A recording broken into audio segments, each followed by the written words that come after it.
Bonjour à toutes et à tous, merci beaucoup pour votre présence aujourd'hui. Je m'appelle Yohan Recordon et c'est un grand plaisir pour Camille Gilotz et moi-même, ainsi que toute l'équipe du Centre de compétences en durabilité, de vous accueillir dans notre premier webinaire qui est dédié aujourd'hui à l'article scientifique sur le donut que nous avons publié en mai dernier. Alors la présentation aujourd'hui va durer environ 40 minutes et nous aurons du temps ensuite pour les questions. On peut déborder d'ailleurs jusqu'à 13h30 si besoin pour les personnes qui ont envie de rester. Et nous vous invitons donc à poser vos questions dans le Zoom directement au travers de la fonctionnalité Q&A, questions et réponses en français, qui devrait s'afficher en bas de votre écran. Sinon, vous avez les trois petits points avec plus et dedans, vous allez pouvoir trouver cette fonctionnalité qui vous permettent de poster des questions, de les poster anonymement si vous le désirez, puisque ce webinaire est enregistré aujourd'hui. Et puis également de voter pour les questions qui vous paraissent les plus pertinentes. Et puis nous allons les prendre plus ou moins dans cet ordre. Augustin Franière, qui est avec nous aujourd'hui, va également sélectionner les questions pendant la durée de la présentation. Et puis ensuite, nous allons nous les donner en fait lorsque nous passerons à cette partie-là. Voilà, donc peut-être pour commencer, quelques mots sur qui nous sommes. Donc le Centre de compétences en durabilité, on est un service de l'Université de Lausanne qui est rattaché à la direction. Donc ça veut dire qu'on n'est pas rattaché à une faculté spécifiquement, on est interfacultaire. On est une équipe d'environ 25 personnes, mais en équivalent temps plein, ça fait environ 15 personnes, puisque tout le monde travaille à temps partiel. Euh, et puis, notre approche, c'est celle de la recherche académique, mais comme outil et méthode. On ne fait pas de recherche fondamentale, mais on essaie d'appliquer les mêmes méthodes et outils que nos collègues de l'université pour être les plus rigoureux possibles et pour pouvoir communiquer le mieux possible avec les chercheuses et chercheurs. Nous sommes donc des généralistes de la durabilité et puis on a une posture de durabilité forte, notamment par le donut, comme on va pouvoir en parler en partie aujourd'hui. Dernier point, on a trois pôles. Un pôle recherche qui vise à stimuler la recherche sur la durabilité, un pôle formation qui vise à offrir à chacun, chacune qui vient à l'Université de Lausanne et puis au-delà, dans le cadre de l'enseignement roman, des compétences de base sur la durabilité. Et puis un pôle société qui s'occupe de tout ce qui est du conseil en durabilité en interne de l'université, mais aussi à l'externe avec les gouvernements locaux, notamment les cantons et les communes. Alors, comme vous le comprenez, on est en même temps co-auteur-autrice de l'article et membre du CCD. Donc, on a essayé d'avoir cette recherche, cette posture de recherche-action autant que possible, en étant nous-mêmes les personnes qui conduisent les mandats sur le donut avec les territoires, et en même temps en essayant de prendre du recul et d'être critique par rapport à ce qu'on fait. Et c'est ce qu'on va essayer de vous livrer aujourd'hui de nos réflexions. Donc pour faire cela, on a fait une revue de littérature sur le donut et des projets de terrain et on va vous expliquer tout ça dans le courant de la présentation. Alors ce webinaire, à qui il est destiné en priorité? Aux acteurs non académiques. On le précise, s'il y a des gens de l'université qui sont présents aujourd'hui, des universités, ça ne va pas être une présentation académique. La partie méthodologique ne va pas être abordée aujourd'hui, mais elle est détaillée dans l'article qui a été publié, donc on vous renvoie à cela si vous voulez plus de détails. Et puis à des gens aussi destinés à des gens qui connaissent déjà le donut. On va pas faire une introduction générale au donut, même si on va en parler très très brièvement. Donc voilà, en espérant que vous avez déjà des connaissances dans le domaine pour pouvoir profiter au mieux des éléments qu'on va vous partager. Voilà, je passe la parole à Camille pour nous faire un petit historique de notre travail avec le donut. Merci Johan, bonjour à toutes et à tous. Alors notre historique CCD avec le donut, il a commencé en 2021 avec la production du portrait du Grand Genève pour alimenter sa stratégie de transition écologique. Et à la suite de ce premier mandat, hein, finalement, nous avons appliqué le donut à notre propre institution, à savoir l'Université de Lausanne. Ça a donné lieu à toute une stratégie institutionnelle de transition écologique au niveau de l'université.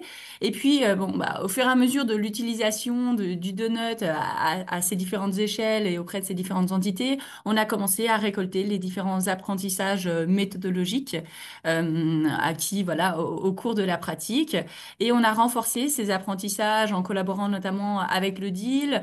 On a testé les apprentissages qu'on pensait en tout cas avoir acquis auprès de trois communes pilotes romandes cette dernière année, enfin en courant 2024. On a créé une formation continue à destination des collectivités publiques qui veulent s'inspirer ou utiliser le donut. Et puis, à l'issue de toutes ces réflexions, on a enfin publié cet article qu'on vous présente aujourd'hui, donc en mai 2025. Et le contenu de cet article est donc tiré d'une revue de littérature faite au sein du CCD, mais aussi tiré de nos expériences pratiques obtenues surtout en 2021, 2022, 2023. Voilà pour le petit update sur le CCD. Et Johan, je te laisse la parole. Merci Camille. Alors voici l'article sur la partie droite de l'écran que nous avons publié. Et puis la présentation d'aujourd'hui, eh ben, en fait, elle suit la même structure que l'article. Donc la petite introduction, on est en train de la faire. La partie méthodologique, c'est la seule exception. Je l'ai dit, on ne va pas entrer trop dans le détail. Et puis ensuite, on a fait en fait dans l'article trois chapitres principaux. Le premier chapitre étant une histoire des idées et une analyse conceptuelle du donut et de son contexte. Le chapitre d'après est donc cette fameuse revue de littérature où on a référencé ce que la littérature scientifique disait du donut, de ses forces, ses limites, dans les articles publiés en 2009 et 2023. Et puis le dernier chapitre principal est donc celui où en fait on partage nos apprentissages de terrain. Et c'est effectivement les résultats principaux de ces trois chapitres qu'on va partager aujourd'hui, avec en plus les six principes directeurs qu'on trouve dans la dernière partie de l'article, qui visent en fait à aider à appliquer le donut au niveau d'un territoire sans perdre ses caractéristiques de durabilité forte. En tout cas, c'est ce qu'on a essayé de proposer pour pouvoir atteindre cet objectif. Mais avant d'entrer dans les résultats, dans le dur du sujet, juste un petit rappel du cadre conceptuel. Donc vous l'avez déjà toutes et tous vu probablement, mais pour rappeler qu'il est donc composé d'un plafond écologique qui est formé des limites planétaires. Donc vous avez ici la dernière estimation qui est sortie fin septembre, avec la septième limite planétaire dépassée de l'acidification des océans. Malheureusement, ce n'est pas une excellente nouvelle. Et puis il est aussi composé d'un fondement ou plancher social. On utilisera ces deux termes de manière interchangeable, alors qui ressemble à la partie sociale des objectifs de développement durable, les ODD, mais qui n'est pas exactement la même, comme on va le voir en partie dans l'historique de la construction du donut. Cela me permet de dire brièvement que dans le cadre de la revue de littérature, on s'est basé donc sur le donut en tant que modèle conceptuel dans sa totalité, et les limites planétaires comme modèle constitutif du donut, mais pas les objectifs de développement durable qui sont un modèle encore différent et qui a beaucoup de littérature qui lui est consacrée et qui était pas forcément utile pour cette revue spécifique. Alors, quels sont les résultats principaux que l'on peut extraire de notre article? Alors, on commence par le chapitre 3, donc celui de l'analyse historique des conditions dans lesquelles apparaît le donut. Donc, il a été écrit par Augustin Franière, qui est présent aujourd'hui, comme je l'ai mentionné, et il pourra donc répondre à vos questions et vous donner plus de détails à la fin de la présentation si vous le désirez. Alors, ce qu'on peut dire de manière très résumée, c'est que le donut, il est basé sur la notion de limite, qui va s'imposer progressivement au cours du 19e siècle et qui s'étend au 20e siècle, notamment avec le rapport au Club de Rome, les limites à la croissance, que vous connaissez très probablement, et puis ensuite dans les années 90 avec l'indicateur d'empreinte écologique qui compare les capacités de la planète avec notre consommation de ressources notamment, et qui montre qu'on a dépassé cette capacité déjà dans les années 70. Et en 2009, cette notion de limite écologique fixe, elle est reformulée avec une proposition qui est faite par l'équipe de Johan Rockström et de 28 autres scientifiques, qui s'appelle donc les limites planétaires. Et ces limites planétaires, elles proposent une vision macroscopique de la planète afin de comprendre son fonctionnement et ses changements globaux dans sa totalité, ce qui est une petite révolution en soi, et on pourra aller plus dans le détail si ça vous intéresse dans les questions.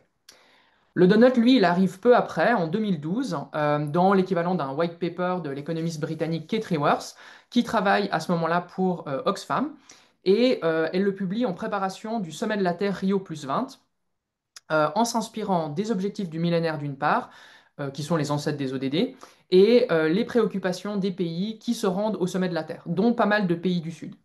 Donc ce premier donut, il fait partie des éléments qui vont être considérés dans le cadre des discussions qui vont mener à la création des objectifs de développement durable, les ODD, et d'Agenda 2030. Ce qui explique qu'on ne puisse pas vraiment dire en fait que c'est les ODD qui sont au centre du donut, même si en fait Kate du coup va s'en inspirer ensuite pour ses versions subséquentes du donut, et que les objectifs de développement durable du coup en fait ont été potentiellement ou partiellement inspirés par le donut. Donc probablement qu'on peut plutôt parler d'une coévolution de ces deux approches, ça serait probablement le terme le plus correct.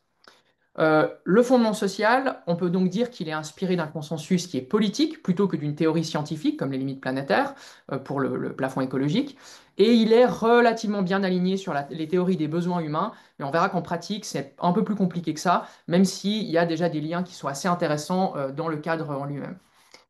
Il a une particularité qui est assez notable, c'est qu'il considère l'économie comme un outil afin d'atteindre les besoins sociaux et non comme un but en soi, au contraire par exemple du développement durable qui faisait de l'économie l'un de ses trois piliers. L'économie, elle apparaît pas dans le donut, volontairement, elle est un outil qui permet d'atteindre les besoins humains fondamentaux, les besoins sociaux et les limites planétaires, rentrer au sein des limites planétaires. Et enfin, on peut dire que le donut, ben, il s'aligne sur une vision de durabilité forte grâce aux limites planétaires justement, parce qu'elles ne permettent pas la substitution des fonctions naturelles de la Terre par l'accumulation de capital économique ou technique.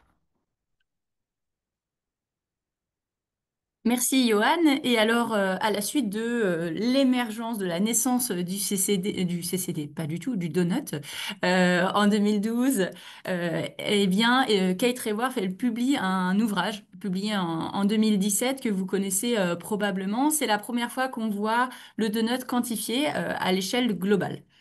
Et alors cet ouvrage, qui devient d'ailleurs un best-seller, il rencontre un franc succès sur le terrain et il donne envie à des territoires, à des villes notamment, de se saisir du donut pour guider leurs propres actions.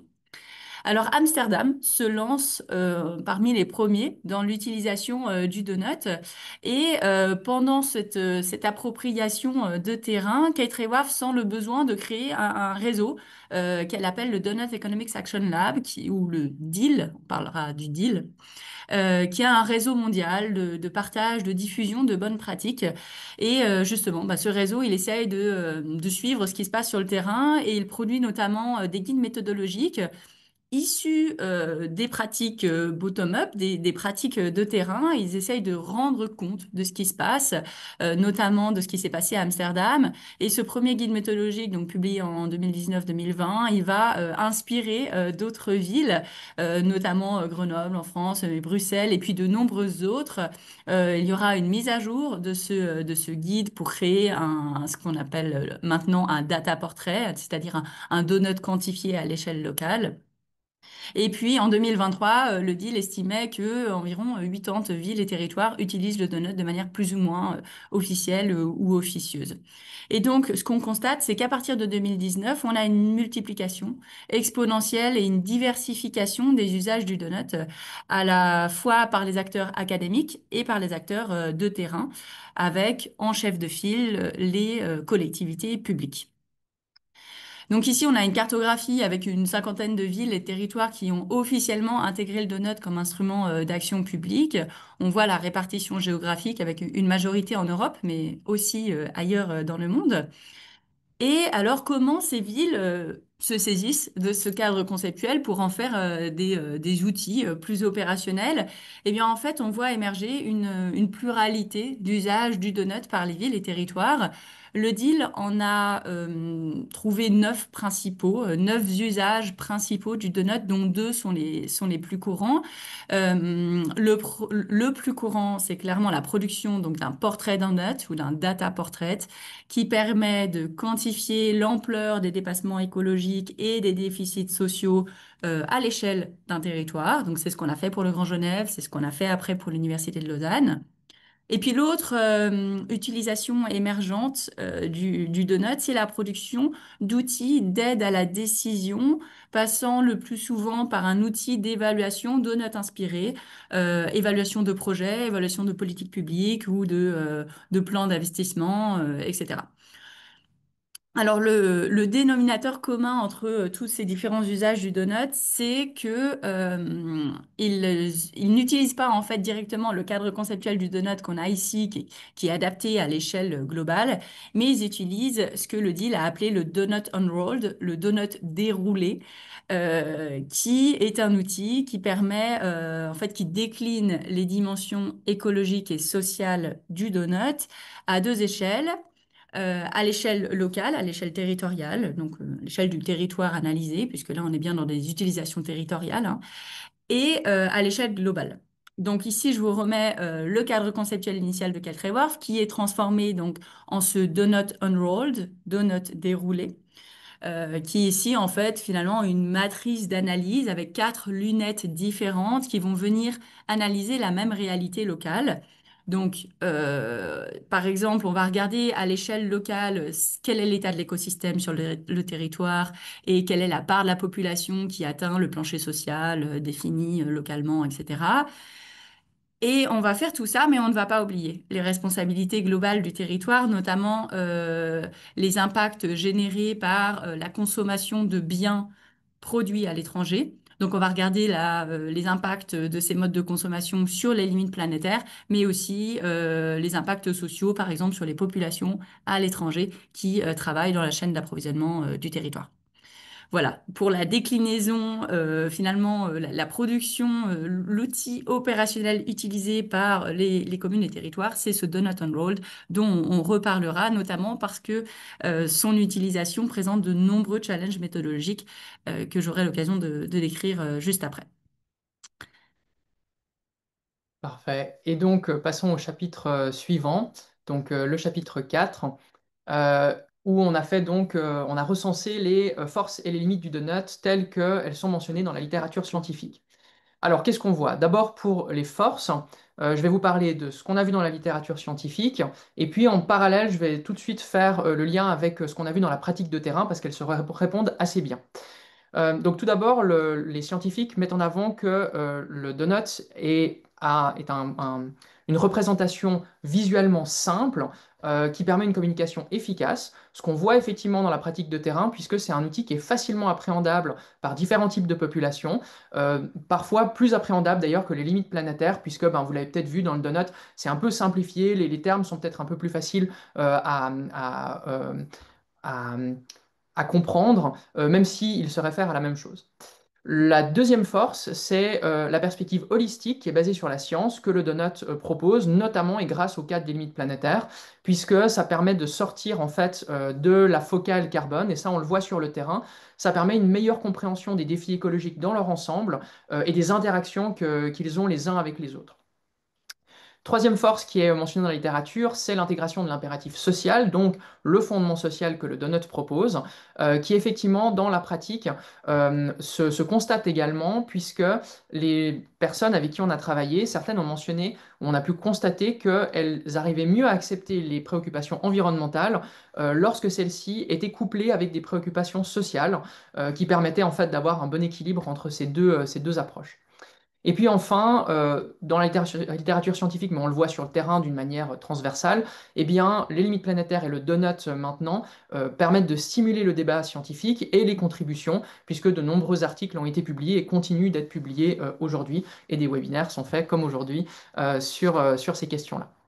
Voilà pour les forces. Maintenant, si on regarde les limites du cadre, on les a classées en trois catégories. Donc là, on n'a pris que les limites on a répertoriées dans la littérature scientifique, mais vous verrez, ça fait le lien avec la pratique de manière assez organique dans la troisième catégorie. Mais pour la première catégorie, tout d'abord, c'est la robustesse scientifique du plafond écologique, donc des limites planétaires qui est parfois remise en question, ce qui est normal dans un cadre conceptuel, notamment dans la détermination des seuils, puisque les limites planétaires eh bien, ont des seuils au-delà desquels la stabilité de la planète et sa capacité à soutenir la vie est gravement mise en danger, avec des effets de rétroaction non réversibles. Mais c'est très difficile de déterminer à quel endroit ce seuil se situe précisément. Et donc, certaines scientifiques remettent en question la détermination qui a été faite dans le cadre des limites planétaires. Ensuite, comme dans tout cadre conceptuel, eh bien, il y a une simplification qui a dû être faite et certaines personnes trouvent que celle-ci est trop excessive parce qu'elle reflète insuffisamment, à leur avis, la complexité du fonctionnement du système Terre et les interactions qu'il y a entre les limites planétaires. Et également, ça fait le lien avec le fait que ces limites, elles sont de nature diverse. Certaines sont vraiment globales, d'autres se réfèrent plutôt à une accumulation locale, notamment de composants. Et puis, elles sont pourtant mises toutes sur le même niveau, les unes à côté des autres, sans différenciation. On sait par exemple que le climat et la biodiversité sont considérés comme des limites qui sont peut-être plus primordiales que les autres, ou plus prioritaires, parce qu'elles ont des impacts sur toutes les autres limites. Pourtant, elles sont représentées de la même manière que les autres limites. La deuxième catégorie de critiques, c'est celle qui émane des sciences sociales. avec une première critique sur l'attention qui était portée à l'équité et à la justice sociale, qui est considérée comme insuffisante par les scientifiques des sciences sociales, notamment parce que le cadre des limites planétaires notamment se base sur la capacité ou la volonté de l'humanité d'accepter un certain nombre de dégradations environnementales. L'endroit où on place le seuil, c'est là c'est très difficile. Et comme on le voit déjà aujourd'hui, certaines populations du Sud ou certaines populations précarisées sont plus touchées par les effets du changement climatique que d'autres populations plus privilégiées. Et donc le placement de ces limites est potentiellement inéquitable. Un deuxième aspect qui est lié à ça également, c'est le fait que les équipes qui ont développé les limites planétaires et le donut ensuite sont principalement des scientifiques issus des pays du Nord, majoritairement blancs et blanches, et donc d'une diversité qui peut être limitée ou considérée comme étant limitée. Il n'y a pas de processus participatif, par exemple, qui a été mis en place pour pouvoir co-designer ces limites planétaires ou le donut. Et enfin, le Donuts, il propose une version universaliste et anthropocentrique de la durabilité, puisqu'effectivement, il est censé être applicable à l'entier de la planète et à l'entier de l'humanité, qui pourtant en fait est très diverse d'un endroit à l'autre, d'une culture à l'autre. Les non-humains n'apparaissent au mieux que dans la limite biodiversité, et au pire, pas du tout, puisque le Donut, comme les limites planétaires, s'inquiète surtout de la capacité de la Terre à soutenir la vie humaine. Ça, c'est une autre critique qui peut être formulée. Et enfin, la dernière catégorie, je vais passer rapidement dedans parce que Camille va plus développer, mais on voit effectivement une tension entre cette perspective globale du donut qui est fait pour le monde dans son entier et les applications locales sur des territoires qui sont ancrés avec des spécificités particulières à chaque territoire. Une absence de méthodologie unifiée pour passer de l'échelle globale à l'échelle locale, même si le deal avec les outils que Camille a déjà en partie présentés fait un excellent travail, ils ne sont pas encore utilisés universellement, enfin ou du moins sur toute la planète, donc on peut toujours comparer et ce n'est pas toujours les mêmes méthodes qui sont utilisées. Et enfin, il y a des questions sur la légitimité des cadres par rapport aux cadres précédents, parce que les territoires, par exemple, ont l'habitude du développement durable, du cadre de développement durable, et passer au donut, eh bien, ça représente un changement qui n'est pas forcément toujours facile à mettre en place.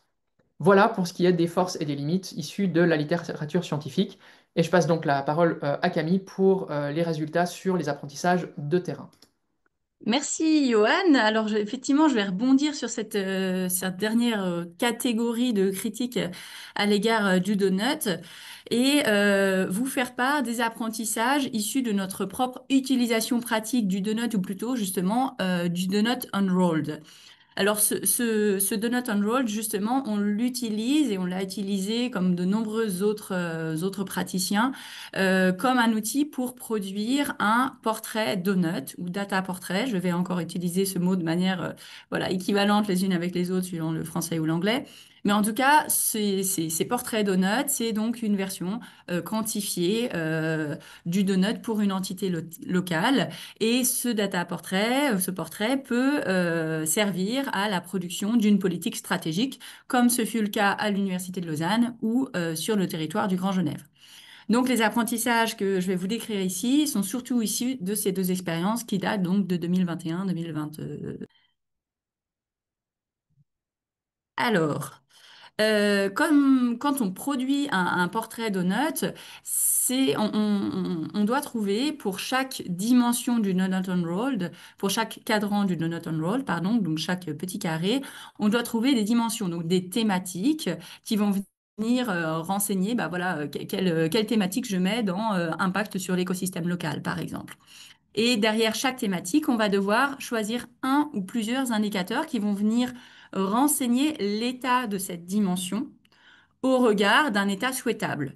Donc, on va mesurer pour chaque dimension un indicateur. Cet indicateur, on va regarder son état actuel et on va lui associer une valeur cible qui peut être une valeur cible écologique ou une valeur cible sociale. Si c'est une valeur cible écologique, ça devient le plafond écologique du portrait. Si c'est une valeur cible sociale, ça devient le plancher social du portrait. Donc finalement, quand on dessine un portrait et qu'on quantifie tout ça, on représente le rapport entre l'état actuel du territoire et donc du territoire représenté par un échantillon d'indicateurs avec toutes les limites de l'exercice. Et donc on représente ce rapport entre l'état actuel et des valeurs cibles qui sont choisies. Et donc tous ces choix finalement d'indicateurs, de dimensions, de valeurs cibles, ils amènent à produire des donuts territorialisés qui sont toujours uniques, qui sont différents d'un endroit à l'autre. Donc là, on voit sur la gauche de l'écran, on a trois portraits différents de Bruxelles, Tomelilla et Leeds. Et puis à droite de l'écran, on a des outils d'aide à la décision qui sont voilà, à chaque fois spécifiques. Ils ont chacun leurs indicateurs et ils répondent chacun à des besoins locaux qui peuvent être politiques ou techniques. Ils s'éloignent plus ou moins du cadre conceptuel original de Kite-Raworth et ils suivent plus ou moins les recommandations méthodologiques du deal. Alors, dans notre article, nous avons synthétisé un ensemble des plus grands challenges méthodologiques que nous rencontrons lorsqu'on produit un portrait donut dans l'objectif d'inspirer une stratégie politique locale. Certains enjeux sont spécifiques à chaque cadran du Donut Unrolled et là, on les a rapportés sur la figure qu'on voit sur la gauche de l'écran.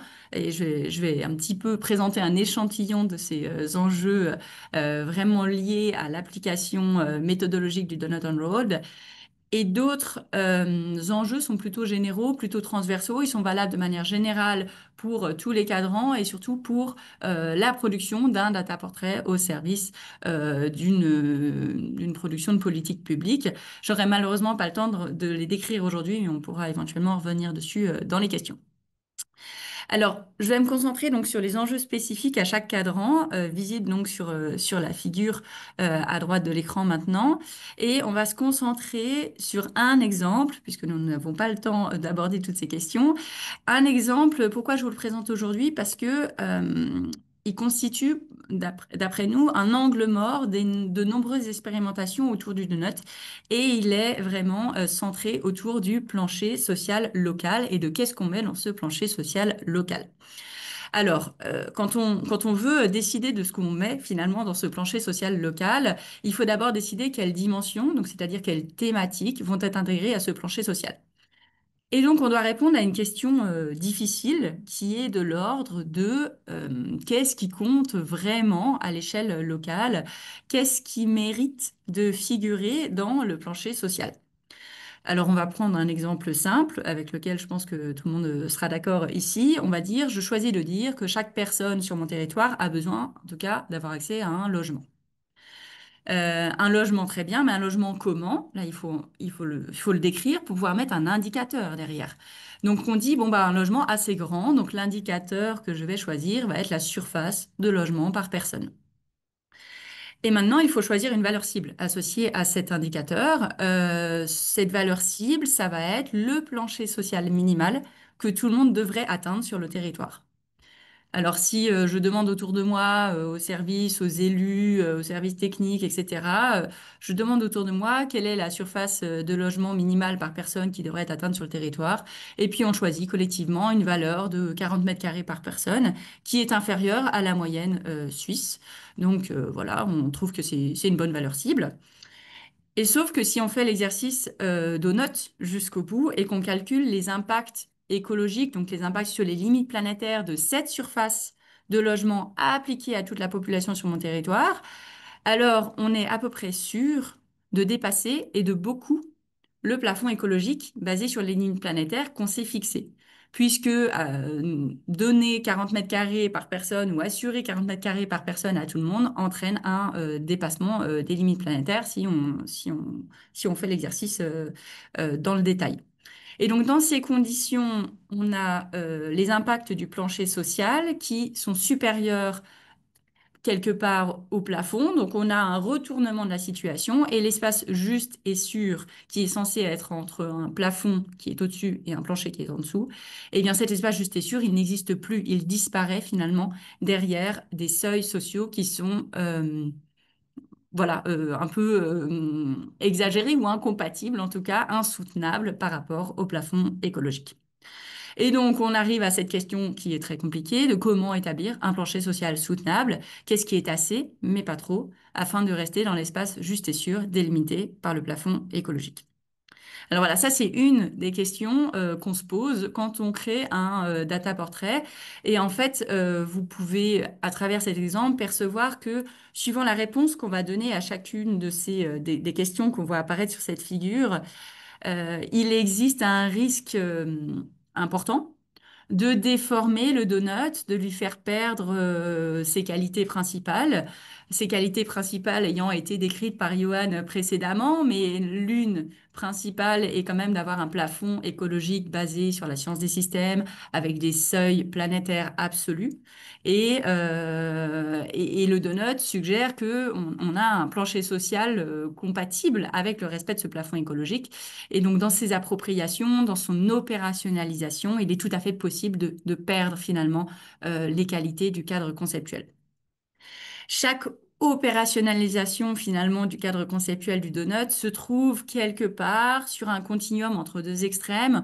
On a à gauche des outils issus voilà, hein, du donut unrolled qui peuvent être donc des portraits par exemple qui sont très complexes mais très rigoureux scientifiquement. Par contre, le pendant, le problème qu'on peut voir apparaître, c'est que ça va être des outils qui vont être tellement compliqué ou tellement éloigné de la réalité des instances politico-administratives que ça va être un outil qui est juste incompris, donc inutilisé et donc relativement inefficace pour produire des actions en matière de transition socio-écologique.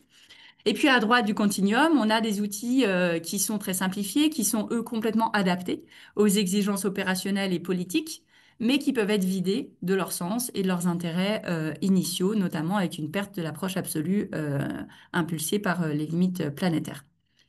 La question, c'est de savoir finalement comment on produit un outil, comment on produit des portraits et des outils donuts inspirés qui seraient au milieu de ce continuum, qui préserveraient l'intégrité du modèle initial, mais qui seraient malgré tout compris, appropriés, utilisés par les instances politico-administratives locales. Alors, on n'a pas de réponse très simple ni toute faite hein, pour répondre à cette question. Mais dans la discussion de l'article, on propose 6 principes qui pourraient aider à aller dans cette direction. Donc, nous arrivons à la dernière partie de cette présentation et je vais vous présenter donc les principales recommandations qu'on émet à destination des praticiens, des praticiennes pour maintenir finalement l'intégrité du donut lorsqu'on utilise ce cadre conceptuel de manière opérationnelle. Donc, c'est utiliser le donut hein, sans faire de donut washing, comme on a nommé dans l'article.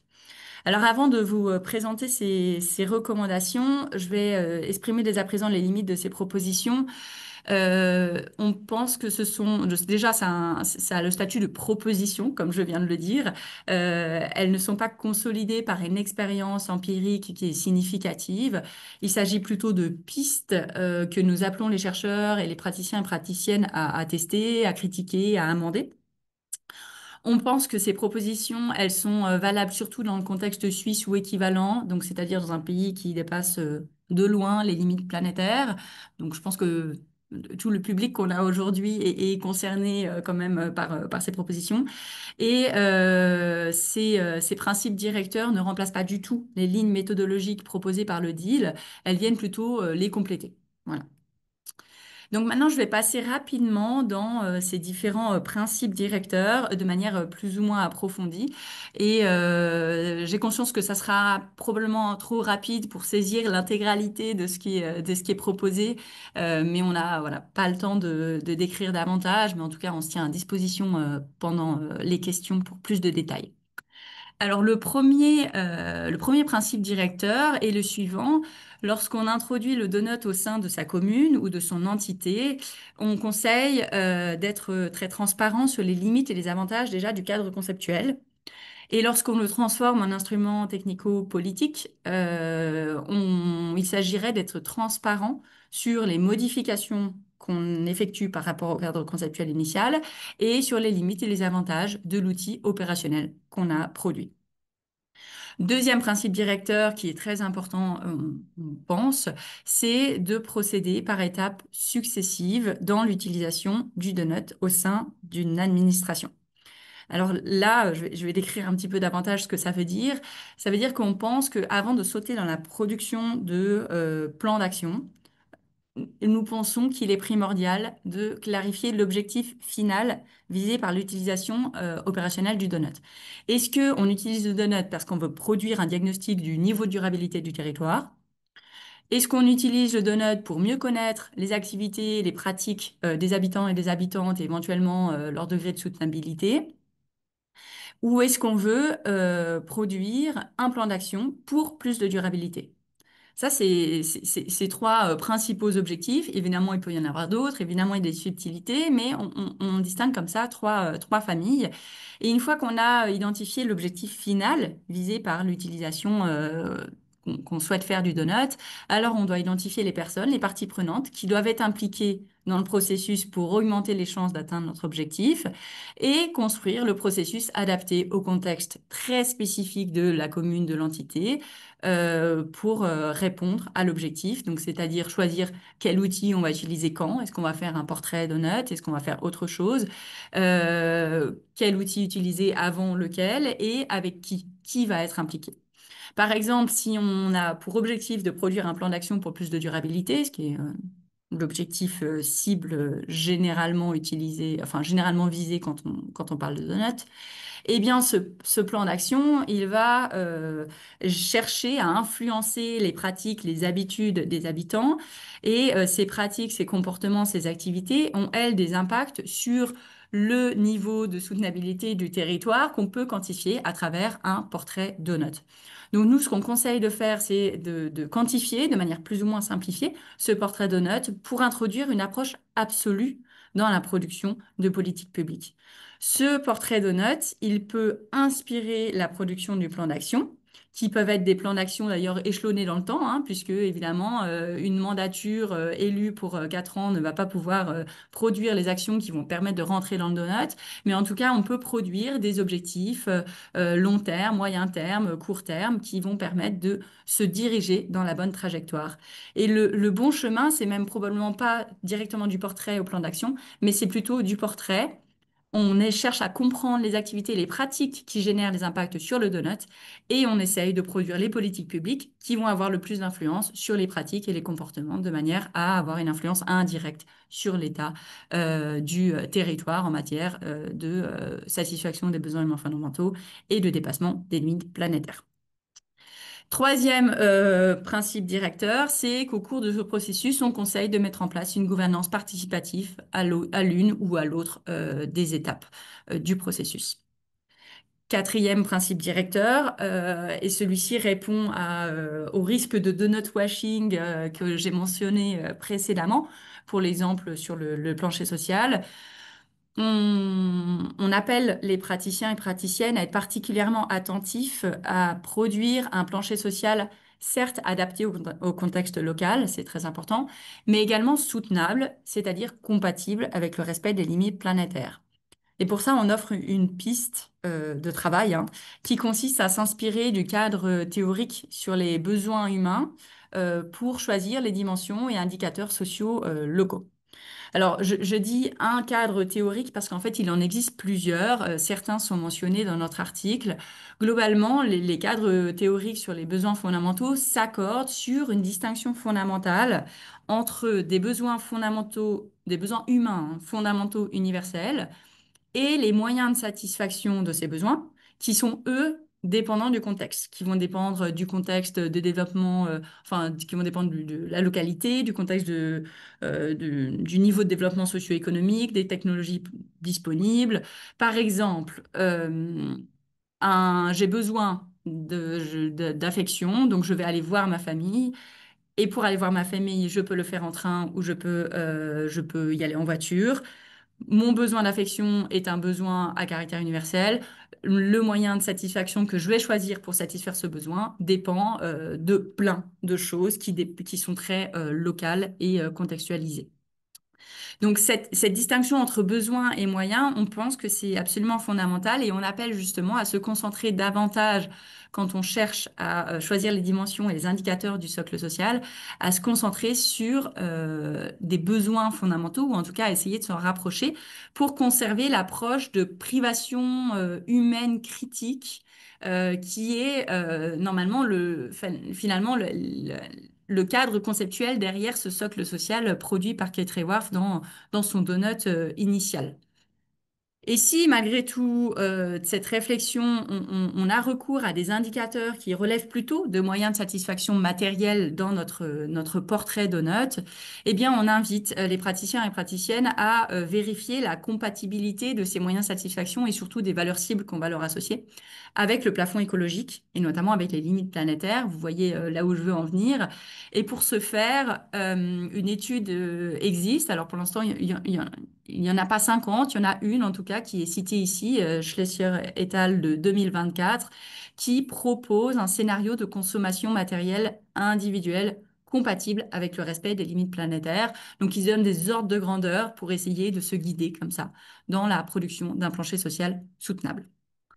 Ça, c'était le gros point. Il en reste seulement deux. Le cinquième principe directeur, c'est tout simplement d'utiliser vraiment les limites planétaires, les seuils globaux pour produire son plafond écologique global dans son portrait donut, c'est-à-dire qu'on va allouer une partie des seuils scientifiques à son territoire et que cette part du gâteau général qu'on va allouer au territoire, ça devient la valeur cible écologique qui devient donc basée sur la science.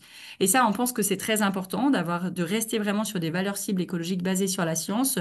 C'est clairement marqué dans les lignes méthodologiques du deal, mais on le rappelle parce que parfois viennent s'insérer justement des objectifs politiques à côté des objectifs scientifiques ou à la place des objectifs scientifiques.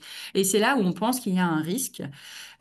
Si on a besoin, pour des questions stratégiques, technico-politiques, d'inclure dans notre data portrait des objectifs à caractère politique. Par exemple, j'ai un plan climat qui dit que je dois réduire de 40% mes émissions de gaz à effet de serre au niveau territorial d'ici 2040. Eh bien, cette valeur cible politique va être intermédiaire. Elle va probablement être pas tout à fait à la hauteur de la marge scientifique. La valeur cible scientifique va probablement être autour de moins 95% d'émissions de gaz à effet de serre, tandis que ma valeur cible politique va être à moins 40. Et dans ce cas-là, on propose de représenter différemment ces objectifs politiques. Ici, on a fait un traitillé jaune ce qui représente finalement où se trouve l'ambition politique au regard de l'état actuel. Donc, ça permet de montrer qu'il y a malgré tout une grande ambition politique, etc. Mais ça n'efface pas le dépassement absolu des seuils scientifiques et ça permet de maintenir l'intégrité finalement des limites planétaires et du donut lorsqu'on produit un donut territorialisé. Donc là, on pense que ces recommandations sont valables pour toute représentation en forme de donut. Donc, c'est-à-dire un portrait donut, mais aussi, pourquoi pas, un outil d'aide à la décision. On appelle en tout cas vraiment les praticiens et praticiennes à être vigilants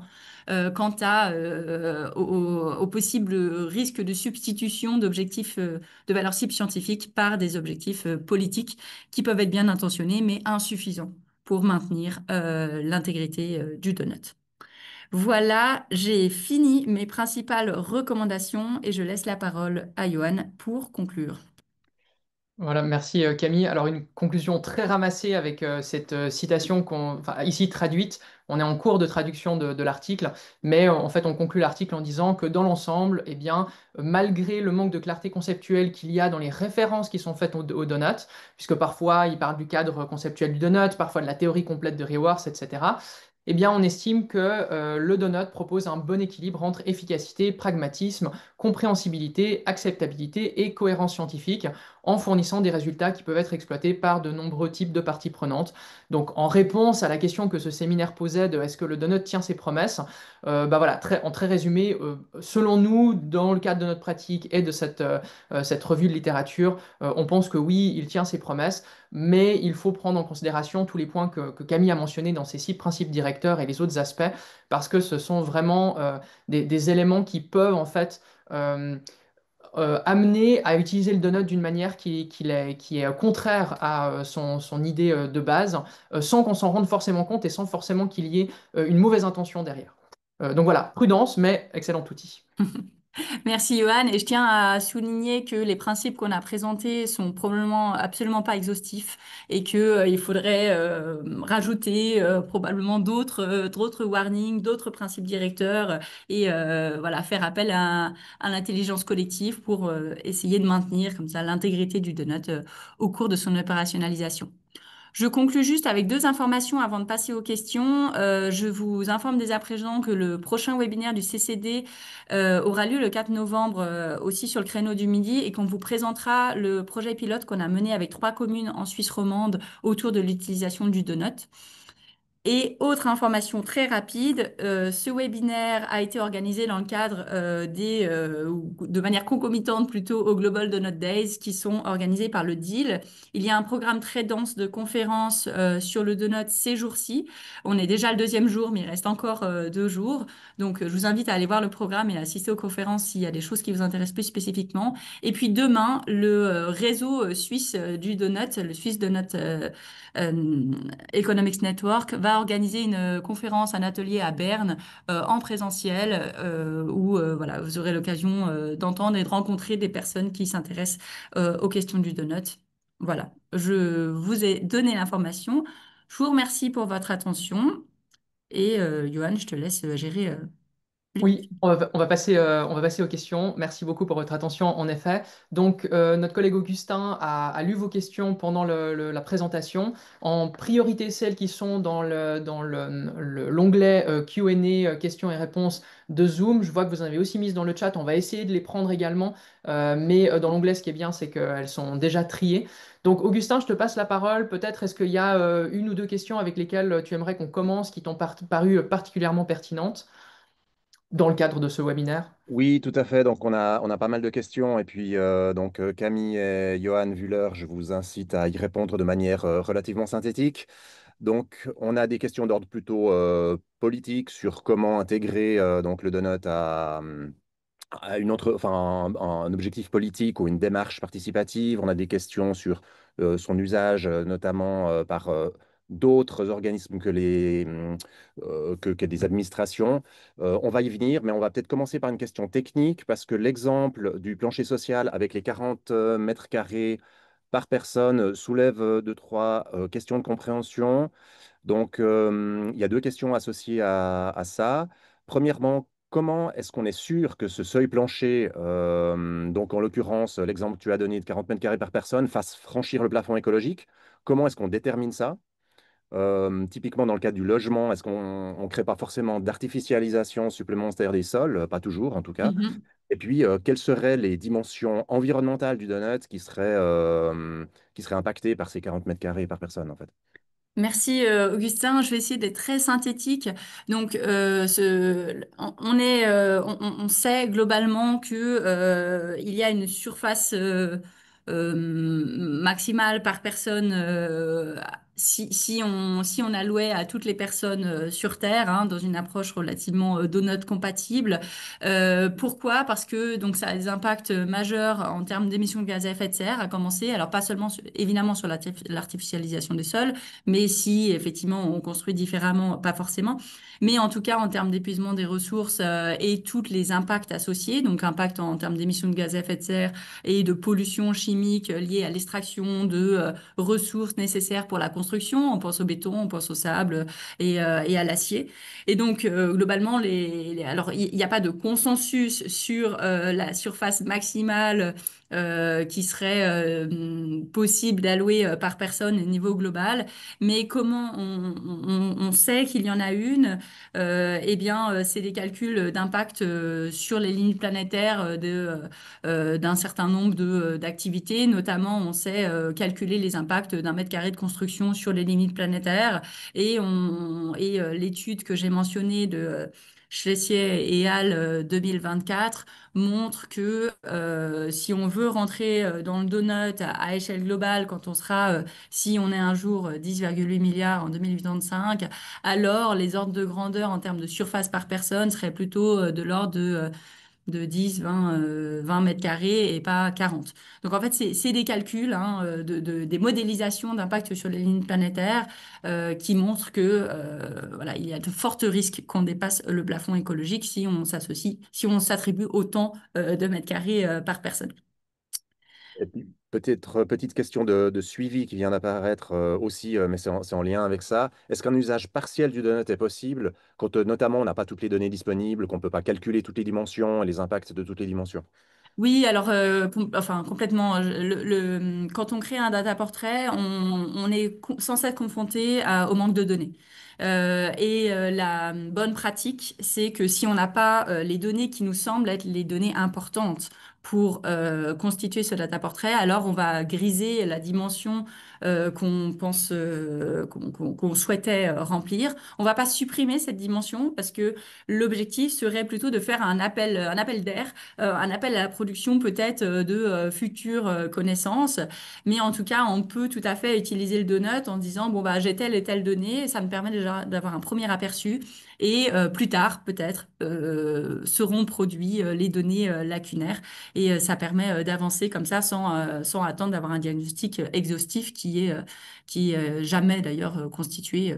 Je connais aucun donut où il manque pas une donnée. Mhm. Merci. Alors, on passe peut-être à des questions un tout petit peu plus générales, moins techniques. Donc, est-ce que le donut, notamment, ça, une question qui a été posée dans le chat, peut être aussi utilisé par des entreprises? Il y a déjà quelqu'un qui a répondu en disant bah, le deal ne recommande pas ça, mais a développé un outil spécifique. Est-ce que, Johan ou Camille, vous pouvez donner quelques précisions à ce sujet-là? Vas-y, Je Camille, je t'en prie. me lance, merci. La réponse dans le chat est effectivement tout à fait exacte. En tout cas, le deal ne recommande pas de produire un portrait d'une entreprise.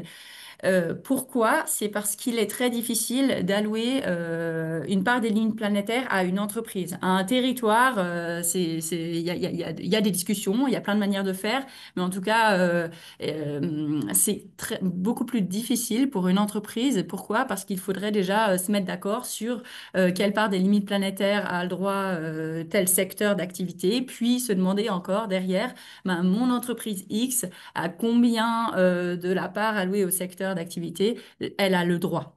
Et donc, c'est des questions éthiques qui sont très compliquées et voilà, qui devraient être traitées de manière rigoureuse, on le pense en tout cas. Donc, le deal propose de ne pas utiliser les méthodes de production du data portrait pour les entreprises, mais elle a développé des outils dédiés aux entreprises qui sont davantage qualitatifs et qui permettent malgré tout d'utiliser le cadre conceptuel et d'avancer à l'échelle d'une activité ou d'une entreprise. Et donc, dans cette utilisation du donut, autre question qui est apparue, d'ailleurs dans ses usages politiques. Donc, dans la présentation, vous avez donné l'exemple de non prise en compte du plafond écologique lors de la prise en compte du plancher social. Mhm. C'est-à-dire qu'on fixe des objectifs en quelque sorte trop élevés, en quelque sorte, qui ont trop d'impact, des objectifs sociaux qui auraient trop d'impact par leur application sur les limites planétaires. Est-ce que l'inverse est vrai aussi? Est-ce qu'il y a une forme de hiérarchie entre le plafond et le plancher dans le cadre de base? Je ne sais pas, Johan, par exemple, que dit la littérature à ce sujet? Donc, si je comprends bien que s'il y a un ordre dans lequel il faut considérer les objectifs sociaux et les objectifs environnementaux. Oui, est-ce qu'il y a aussi le risque de prendre en compte des limites environnementales, mais alors qui mettent à mal le plancher social, du coup? Oui, alors la littérature effectivement relève une tension en fait entre le plancher social et le plancher environnemental de par la manière dont le donut les représente graphiquement, ce qui est effectivement une critique qu'on peut entendre en voyant en fait ce plafond écologique en face du plancher social qui tendrait à dire que ben effectivement à chaque fois qu'on augmente les objectifs sociaux, on va avoir tendance à dépasser les limites environnementales. Alors bon, il n'y a pas de réponse parfaite à ça. Évidemment, les recherches sur les co-bénéfices sont une voie qu'on peut tout à fait explorer, puisqu'on voit que très souvent, il y a moyen de pouvoir atteindre un objectif social en ayant soit beaucoup moins d'impact sur la limite environnementale ou les limites environnementales, voire même en améliorant la situation environnementale. Camille a donné l'exemple tout à l'heure de la mobilité pour aller voir ses proches en voiture ou en train. Eh bien, pour un pays qui est particulièrement tourné sur l'automobile, je prends les États-Unis pour prendre un exemple actuel, eh bien, si tout d'un coup le pays décidait de construire massivement des infrastructures pour le train, certes, il y aurait un impact lors de la construction, mais sur le long terme, probablement, on arriverait à améliorer l'impact du pays sur les limites planétaires de manière significative. Donc, il n'y a pas forcément une, une inadéquation entre les deux. Néanmoins, je pense que c'est important de garder en tête lorsqu'on utilise Donut qu'il faut peut-être se placer ses objectifs. Comme l'a dit Camille, en fait, il y a besoin de se poser avant de faire le donut pour savoir qu'est-ce qu'on essaye de viser. Et effectivement, certaines modifications du territoire, de l'infrastructure, de la manière de penser des gens, de la culture, ça peut aller assez loin. Il faut voir jusqu'où on est prêt à aller dans le groupe de personnes qui travaillent là-dessus et avec les personnes du territoire. Ça fait lien aussi avec certaines questions sur les mini-publics et puis la démocratie participative, parce que, eh bien, il est possible qu'en fonction de cette ambition et des capacités réelles qu'il y a derrière, eh bien, on puisse ou pas déterminer des objectifs sociaux ou environnementaux qui vont être compatibles les uns avec les autres. Et en fait, il y a le risque qu'ils ne le soient pas si l'ambition et les moyens ne sont pas suffisants. Merci Johan. On va passer à deux questions un peu plus procédurales sur la manière d'appliquer localement le donut.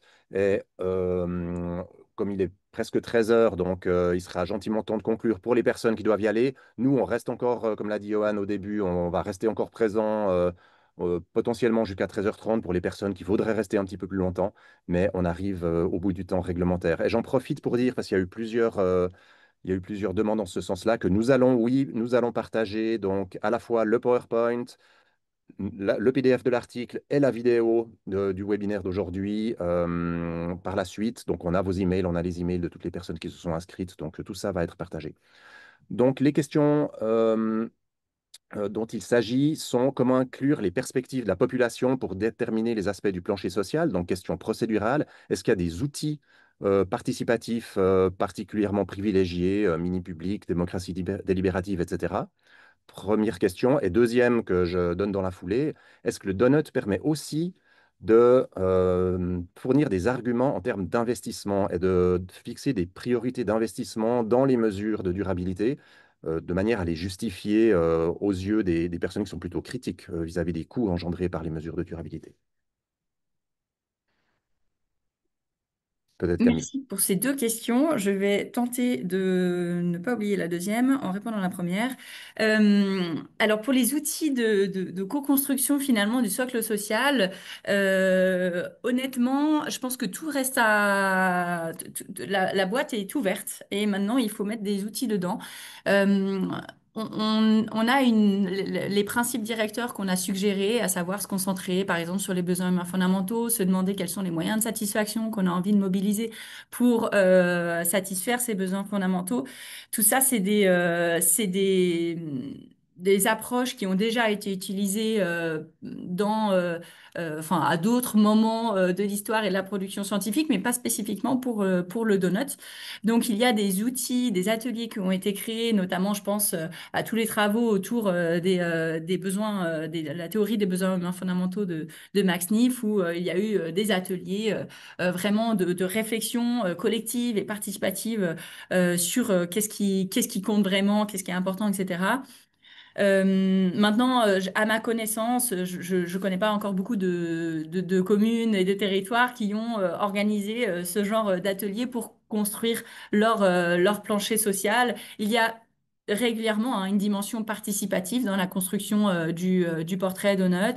Maintenant, à quel point le principe directeur qu'on a suggéré est adressé par ces ateliers, je ne le sais pas exactement. Nous, on tente évidemment de mettre en œuvre ces principes directeurs et puis on a créé nos propres supports, mais je pense que tout reste à développer et on appelle vraiment d'ailleurs les praticiens et praticiennes qui sont en ligne à se saisir de cette question éventuellement et à nous proposer des outils, co-construire des outils, etc. pour avancer. Donc voilà, ça c'était pour la première question sur le socle social et les outils. Et puis le donut comme outil pour prioriser les investissements publics, je réponds oui directement puisque je sais que par exemple la ville de Grenoble, qui est peut-être en ligne, a produit un outil d'évaluation basé sur le donut qui permet d'évaluer les projets qui vont être soumis au budget de la commune. Donc, c'est aussi le cas de Valence Roman Aglo qui évalue comme ça aussi les projets de l'agglomération pour normalement donner un avis, en tout cas, sur les différents types d'investissements qui pourraient être faits. Donc, le donut comme outil d'évaluation et de priorisation des investissements, ça existe.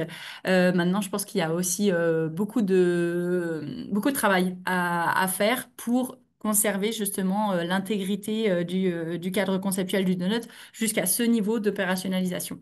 Mais en tout cas, dans une évaluation qualitative, oui, c'est tout à fait possible. En fait, du coup, le donut devient une boussole d'évaluation multicritère sociale et environnementale et c'est intéressant. Maintenant, la question, c'est comment on garde l'approche absolue jusqu'à ce niveau d'opérationnalisation à l'échelle projet. Et là, ça pose plein d'autres questions.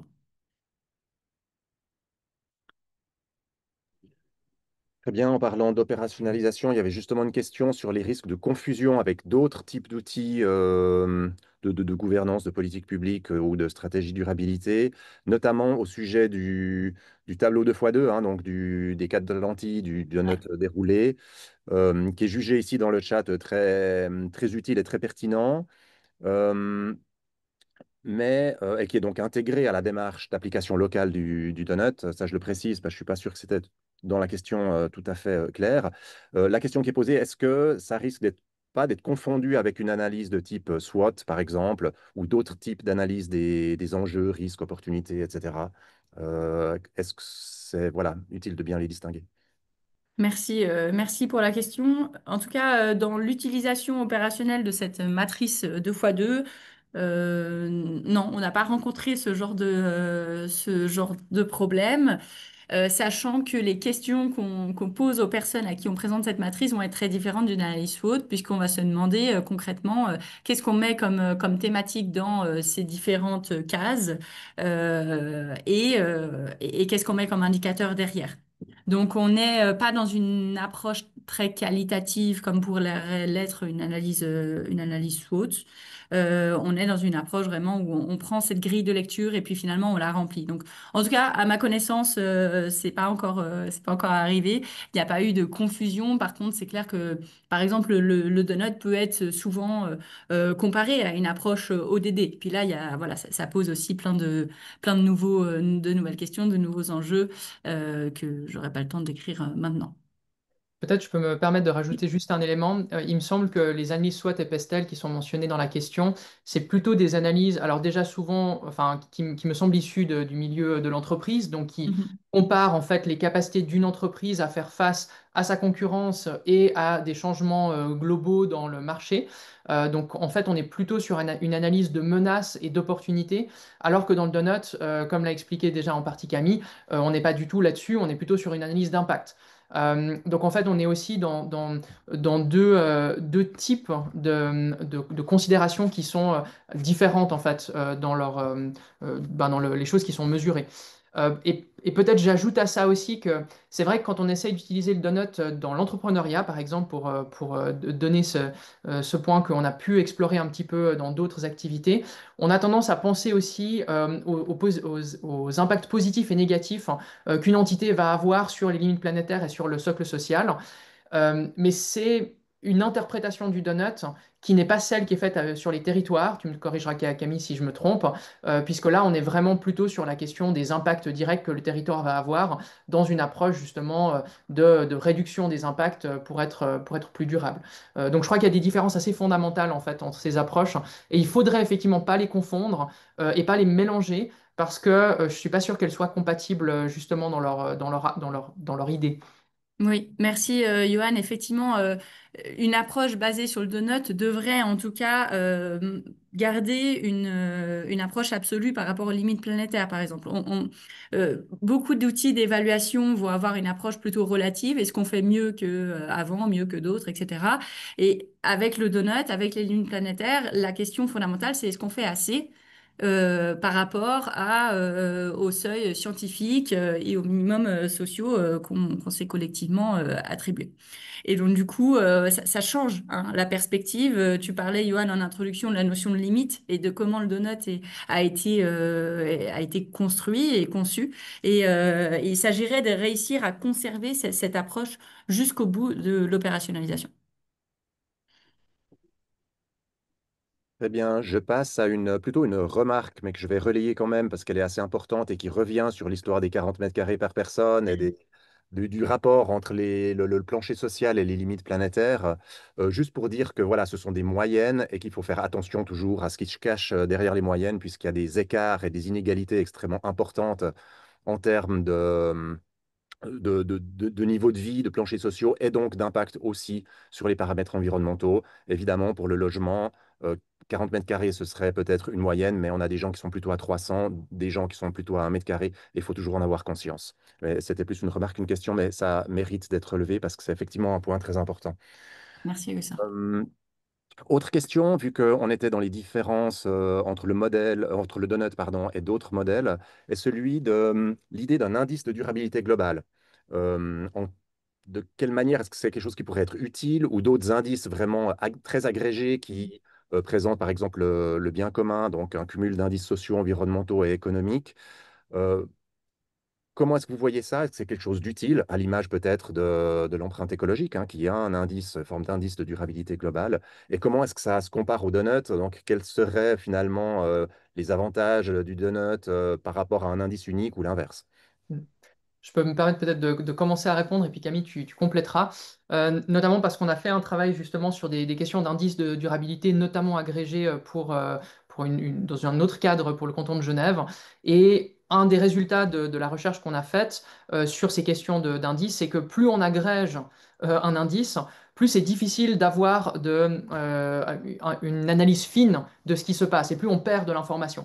Donc bien sûr, c'est plus facile pour des décideurs, décideuses politiques d'avoir un chiffre qui peut être mis en avant et qui peut être cité pour pouvoir décrire la durabilité d'un territoire. Mais souvent, derrière ce chiffre, et c'est exactement ce qui a été dit sur la question des moyennes de mètres carrés par personne, ça cache en fait de potentielles très larges inégalités. Et le résultat en fait de notre réflexion là-dessus, c'est que les indices agrégés sont souvent pas la meilleure solution. Au moins, il faut les désagréger en partie, mais alors du coup, on perd quand même un des avantages d'avoir un indice unique.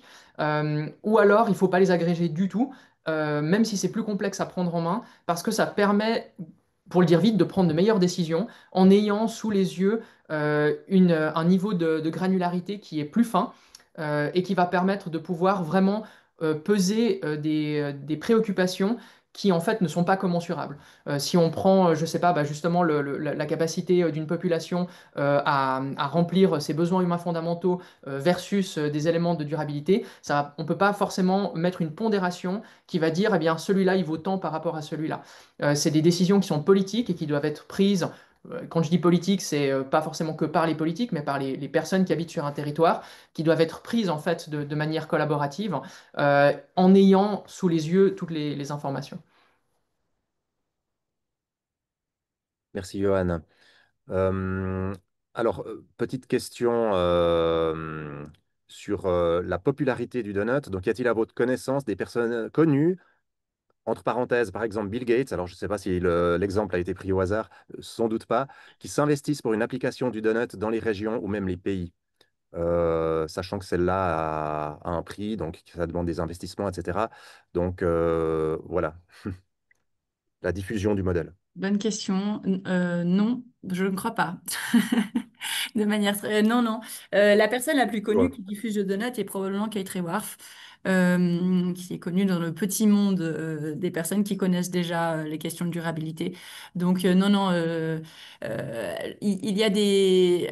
pas de personnes connues. Maintenant, il y a des associations, des organisations peut-être plus structurelles qui se saisissent de cet outil, par exemple à l'échelle nationale, pour dire, pour essayer d'accompagner les communes. Là, je pense à l'association France Ville Territoire Durable en France, qui n'a pas de tête très connue, mais qui œuvre quand même pour la diffusion d'outils Donut inspirés. Voilà, il y a en tout cas une appropriation technique, je dirais, mais pas très populaire, non. Est-ce que ce serait juste, Camille, de dire que le donut, pour l'instant, connaît un succès avant tout européen quand même s'il y a des exemples sur d'autres continents, c'est quand même très concentré sur l'Europe? Oui, la majorité, effectivement, dans un article qui a été publié la semaine dernière par d'ailleurs une personne qui travaille au deal, elle montre effectivement que la grande majorité des outils ou des territoires qui utilisent le donut se situent en Europe. Maintenant, on pourrait élargir quand même aux pays du Nord global et on a des initiatives qui viennent de pays du Sud global avec des utilisations d'ailleurs qui peuvent être relativement différentes. Mais effectivement, Augustin, tu as raison. Et je te remercie, Garance, pour ton message qui précisait que Rob Hopkins, on ne sait pas je pense pas que ce soit une star à l'échelle de Bill Gates, mais en tout cas, Rob Hopkins se saisit aussi de cet outil. Euh, voilà. Alors, encore une question, et ce sera peut-être la dernière, une question qui revient sur la question de l'application du donut à l'échelle d'une entreprise et qui me demande finalement, puisque l'idée de ne pas vraiment appliquer le donut tel quel aux entreprises, c'est que c'est difficile à l'échelle d'une entreprise justement de trouver quels sont les budgets, les parts de limite planétaires que l'on peut appliquer à une échelle aussi petite. Donc la personne qui pose la question ne voit pas bien la différence à ce titre-là entre une entreprise ou une administration ou un territoire. Donc, dans les deux cas, finalement, on a affaire à des applications locales et les problèmes Mm. d'allocation, finalement, qui vont se poser sont les mêmes.